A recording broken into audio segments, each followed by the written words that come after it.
Pessoal, bom dia, é um prazer novamente estar com vocês. Hoje nós estamos finalizando a semana, né, com a bênção de Deus. Espero que todos estejam realmente bem, passando por uma situação difícil, mas que em breve, em nome de Jesus, iremos superar, né? Desde já eu quero agradecer a vocês pelo comprometimento, pela responsabilidade, né, que alguns têm tido. Isso é muito importante, pessoal. A gente precisa, né, tá junto, precisa estar aprendendo, precisa estar adquirindo conhecimento. E aqueles que tiverem dúvidas, pode chegar no privado, pode perguntar.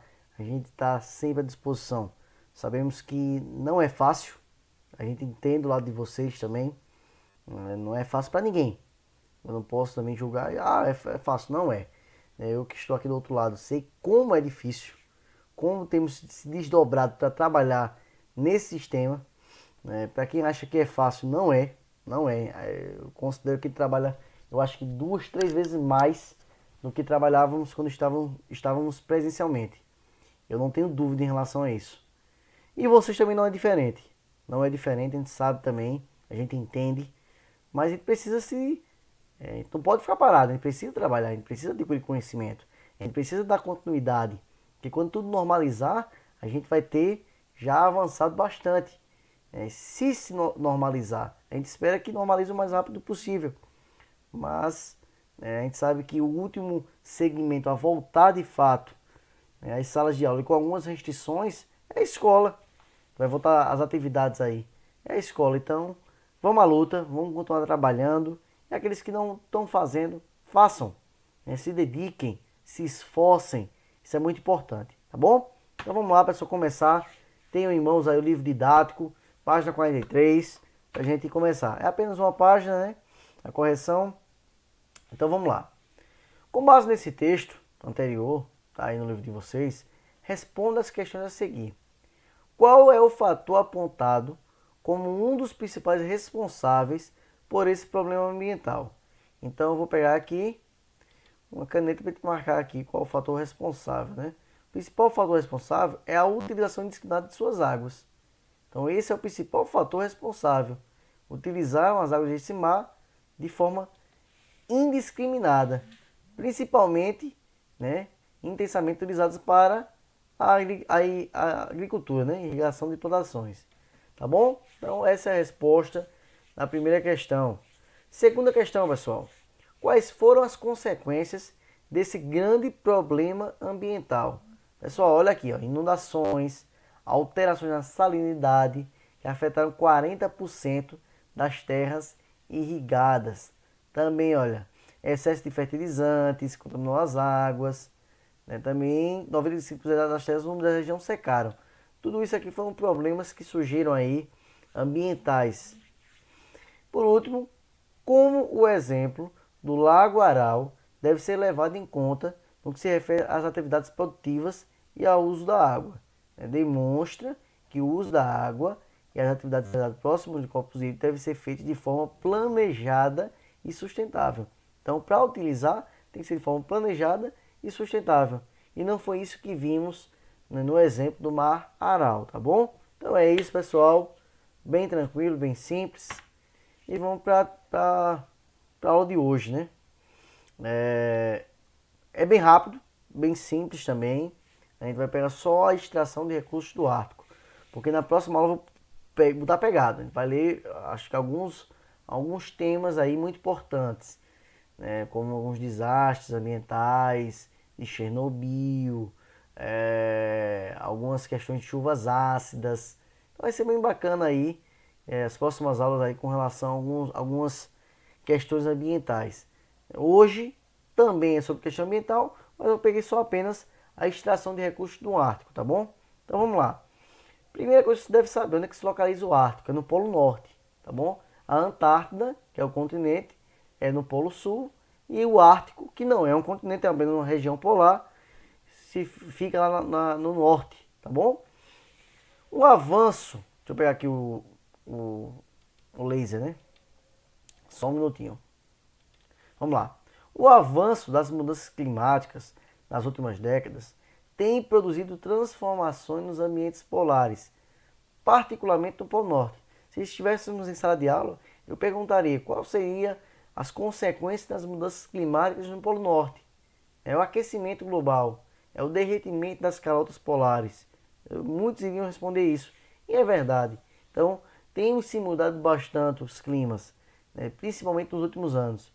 E esse ano, pessoal, eu que não sou muito de atentar a clima, eu vi algo que eu nunca tinha visto, né? Esse ano, inclusive, pessoas da minha família que tem mais de 80 anos, 90 anos, também nunca viram, né? Esse ano realmente é um ano atípico, muito atípico, que aí nos alerta algumas questões, né, religiosas que não cabe aqui no momento na aula, mas é algo que a gente precisa atentar.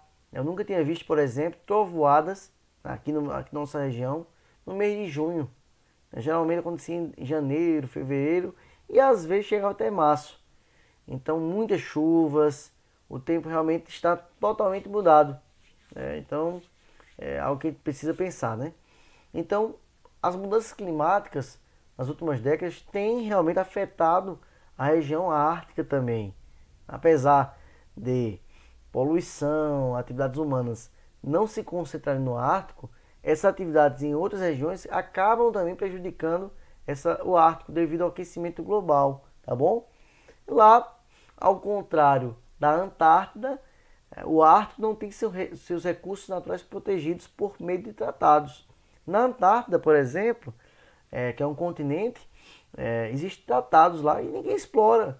Ninguém pode explorar os recursos naturais da Antártida. Já no Ártico, não. Não existe nenhum tratado internacional que vise proteger seus recursos naturais. Considerando-se os períodos de inverno, quando ocorre a expansão da banquisa, e o que é banquisa, professor? Está aqui, olha. São calotas de gelo existentes sobre o Polo Norte e também no entorno da Antártida, formadas pela água do mar congelada, né? É aquela água do mar congelada, é a grande banquisa. A cobertura de gelo tem o quê? Tem diminuído o seu tamanho, né? Devido ao aquecimento global. Essa tendência traz duas implicações. O que é que acontece? Quando essa banquisa ela é derretida aí, né, e fica propício para a navegação. E isso vai o quê? Causar, destaque aqui, pode causar forte impacto na geopolítica global e econômica, uma nova corrida econômica. E em parte também militar. Quem é que vai lutar aí? Quem é que vai combater aí? Quem é que vai disputar? Quem é que está de olho no Ártico? Tá aí os países. São os países do litoral do Ártico. Estados Unidos. Professor, os Estados Unidos estão no Ártico? Não, não está. Mas quem está é o Alasca, que pertence aos Estados Unidos.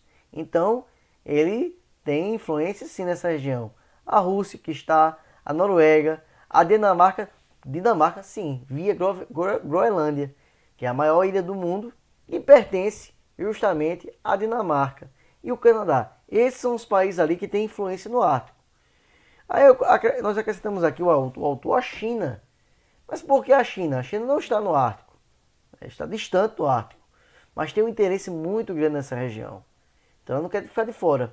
Então a disputa é pelos países realmente que estão no Ártico, mais a China. Por um lado, a abertura de novas rotas marítimas. Então, com o derretimento das banquisas, abriu-se novas rotas marítimas. É o ano todo? Não. É no verão.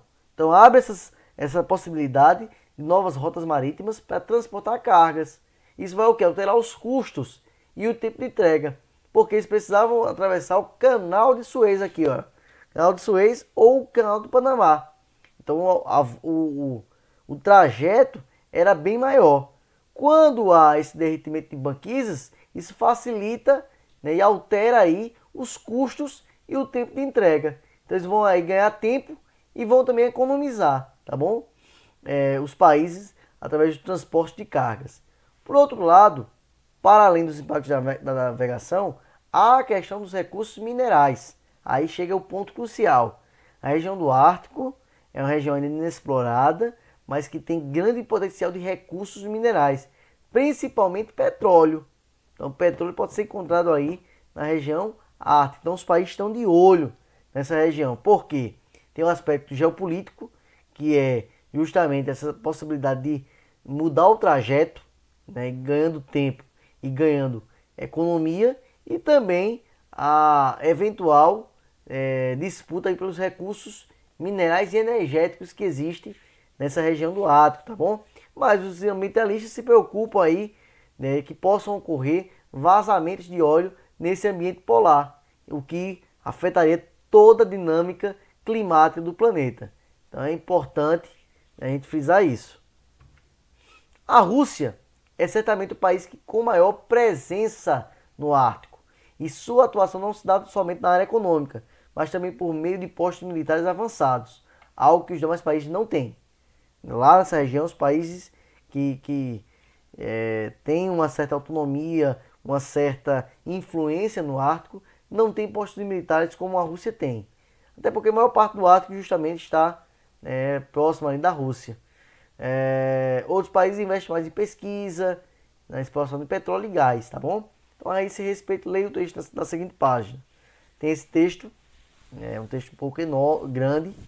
Eu vou tentar destacar alguns pontos importantes. Vou pegar aqui a caneta para a gente tentar destacar alguns pontos importantes. O território ártico tem chamado a atenção do mundo atualmente, uma vez que tem sido palco de embates entre diversos países. Foi o que eu falei, existem embates aí entre diversos países, principalmente por grande do seu potencial, potencial de exploração econômica.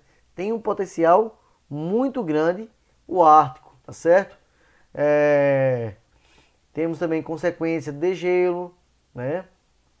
Isso demonstra que enquanto conflitos geopolíticos pela posse da Antártida foram congelados em decorrência do Tratado Antártico, na região ártica isso não será tão simples, principalmente se levarmos em conta os atores envolvidos. Então, pessoal, na Antártida teve um tratado internacional e os países não exploram aquela região. Porém, o Ártico não tem esse tratado e também é inviável que haja esse acordo, porque os atores que estão ali envolvidos são atores pesados, né? Estados Unidos, Rússia, China. Então, é uma dinâmica complicada de se resolver. É um problema geopolítico muito sério, tá bom? Vários recursos e novos caminhos. Só para se ter uma ideia das potencialidades dessa região, de acordo com o relatório da US Geopolitical Survey, a região ártica pode produzir 90 bilhões de barris de petróleo, ou seja, 13% das reservas do mundo. É muito petróleo. Então ninguém quer perder essa oportunidade. Tá todo mundo ali de olho nessas reservas que podem ter na região ártica. Além dos recursos naturais, a região ártica representa um enorme potencial de integração entre os polos econômicos mundiais. Por quê? Diminui as distâncias. Quando há o derretimento dessas banquisas, devido ao aquecimento global, diminui as distâncias, facilitando aí a locomoção de navios por essa região, ganhando tempo e gerando economia. Entre essas áreas, nesse contexto, a primeira grande rota existente é a Northwest Passage, tá certo? E aí mostra um pouquinho das rotas aí que surgem devido ao derretimento das banquisas. E no final tem outra rota, né, que é a Northwest Passage, que aí passa o canal de Suez, etc. Deixa eu ver aqui um pouco mais. Nesse contexto de possíveis conflitos entre Rússia e os membros da OTAN, que é Estados Unidos, Canadá, Noruega e Dinamarca, os russos são, sem nenhuma dúvida, os mais preparados para defender seus interesses na região. Então pode existir aí conflitos por essa região, tá certo? Então a Rússia, nesse momento, é mais preparada porque já tem uma base militar formada nessa região.